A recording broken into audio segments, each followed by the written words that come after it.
Здравствуйте, с вами журналист Олег Желнин и передача «Другие новости». Отмечу, что с момента создания Народный фронт берет на себя ответственность за решение наиболее сложных и актуальных вопросов.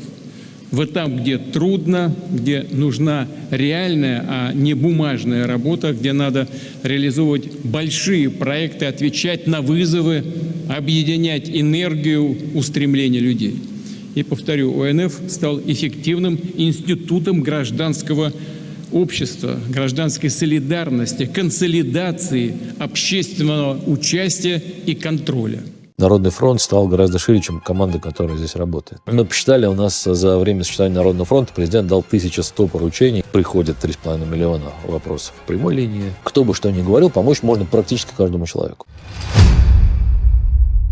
Народный фронт активно поддерживает текущую специальную военную операцию и занимается решением вопросов жителей Якутии. Чтобы обратиться в Народный фронт, необходимо подать частное или коллективное заявление, указав свои персональные данные. Одной из главных задач Народного фронта является контроль за реализацией национальных проектов. Региональное отделение Народного фронта уделяет пристальное внимание качеству дорожного строительства, особенно в столице Якутии. К сожалению, не все осознают важность этого аспекта, ведь город Якутск – это не простой город, это столица республики. Сейчас мы находимся на улице Севастопольская. Со стороны населения возникают вопросы по поводу некачественно уложенного лежащего полицейского.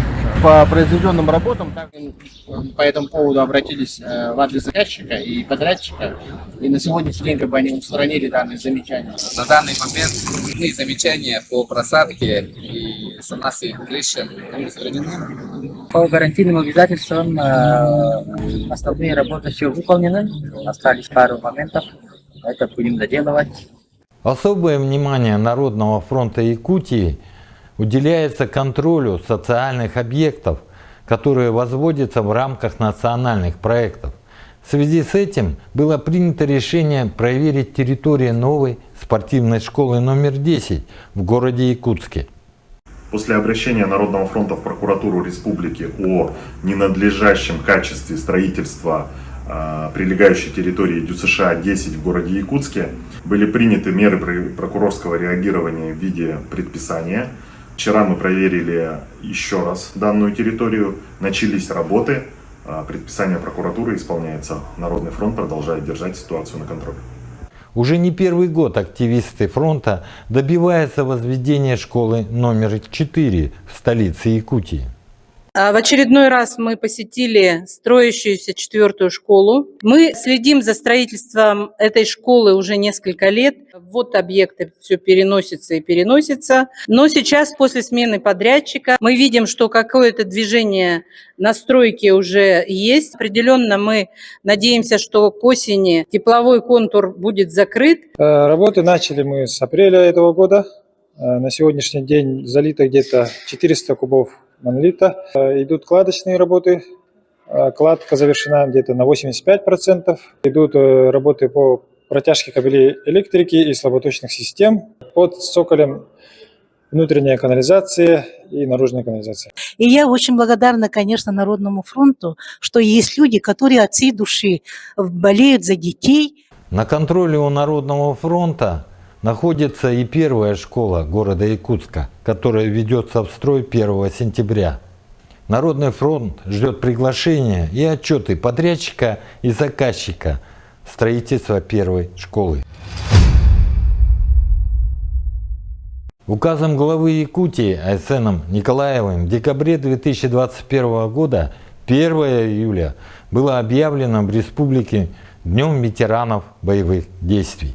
Непосредственным инициатором учреждения этого дня выступил член Народного фронта Якутии Валерий Лютый. Хочу рассказать вам об историю такого праздника, как День ветеранов боевых действий.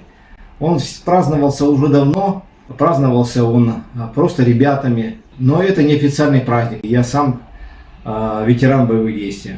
Мы вышли на главу республики Айсена Сергеевича Николаева и к нашему удивлению, не сразу. И Арсений Сергеевич принял решение, что 1 июля в Республике Саха будет именно Днем ветеранов боевых действий. Праздник со слезами на глазах. Тут сегодня пришли матери, жены с орденами своих погибших сыновей и мужей. Чтобы помнили, и мы должны помнить их, ребят. Мы победим любого врага, если мы будем вместе. Говорю, мы должны быть вот так. Не как пальцев, чтобы нас сломали, а единым вот так кулаком. Вместе. Вместе мы победим, победа будет за нами. Враг будет разбит. Снова горькие шрамы тревожат нам память. Не забыто ничто и никто не забыт. Но нельзя безнаказанно и злобу оставить. И сметен будет враг и навеки разбит. Ради наших домов, за детей и любимых, ради утренних снов и ночной тишины. На позициях твердых и неколебимых принят бой ради мира и против войны. Победа будет за нами, и гордо поднято знамя, и вновь на марше колонны броня, как прежде, крепка, и справедливости силы сердца и души едины. Победа будет за нами, и будет мир на века, будет мир на века. Победа будет за нами, и гордо поднято знамя, и вновь на марше колонны броня, как прежде, крепка, и справедливости силы сердца и души едины. Победа будет за нами, и будет мир на века, будет мир на века.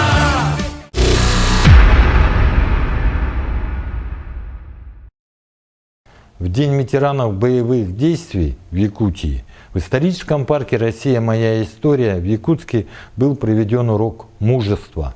Сегодня мы провели урок мужества, посвященный Дню ветеранов боевых действий. Сегодня этот день широко отмечается не только в нашей республике, по всей стране. И отрадно, что сегодня в этом уроке мужества, во-первых, принял, конечно же, непосредственный участник специальной военной операции, ветеран боевых действий Кутуков Сергей Геннадьевич, который сегодня является сотрудником Министерства обороны, специалистом нашего центра по отбору. Я всегда рад, когда меня приглашают на встречу с детьми.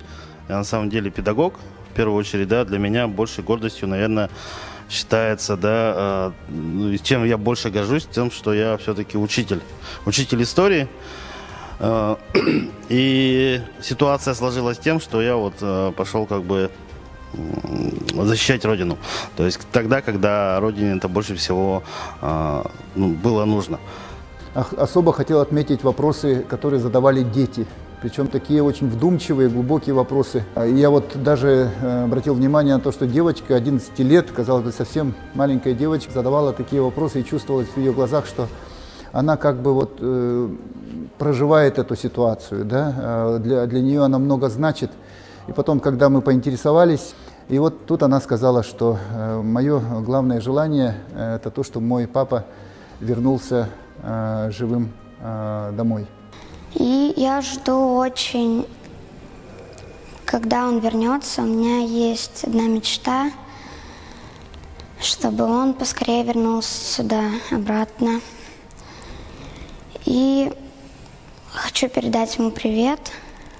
Конечно, нужно все-таки более глубоко относиться к таким событиям, историческим событиям, с которыми сегодня сталкивается наша страна, наше общество. Нашим воинам желаем того, чтобы они сражались самоотверженно, вместе с тем, чтобы их хранил Бог. Потому что нам всем нужна эта победа, от нее зависит будущее нашей страны.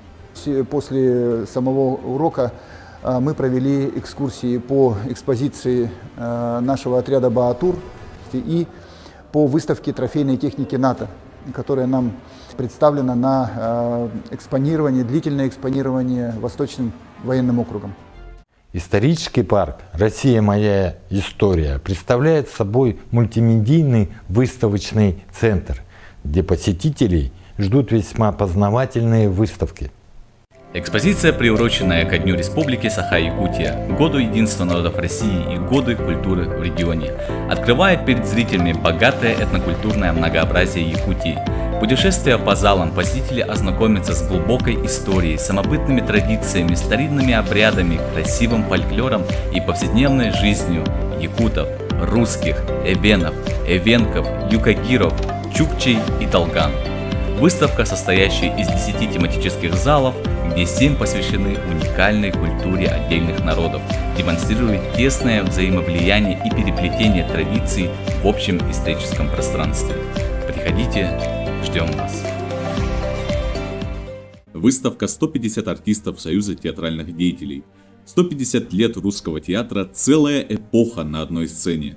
На мультимедийных площадках оживают портреты участников первого съезда 1897 года, деятелей революционной эпохи, виртуальные книги, сенсорные экраны и книга памяти позволяют погрузиться в театральную летопись. Завершающий блок посвящен сегодняшней работе Союза театральных деятелей и новым проектам. Экскурсии проходят в 11, 13 и 15 часов. Администрация исторического парка «Россия. Моя история» приглашает летние детские лагеря и группы продленного дня из столицы Якутии и прилегающих районов в исторический парк. Для них разработаны специальные программы. Ищете, чем разнообразить программу вашего летнего лагеря? Исторический парк «Россия. Моя история» приглашает организованные детские отряды на каникулы в историческом парке. КВИП – это двухчасовой интерактивный познавательный квест, где дети в игровой форме смогут познакомиться со своей историей и культурой. Программа отлично дополнит план вашего отряда, добавив в него яркий образовательный элемент. Ждем организованные группы школьников с 1 по 7 класс по адресу Уткина, дом 5.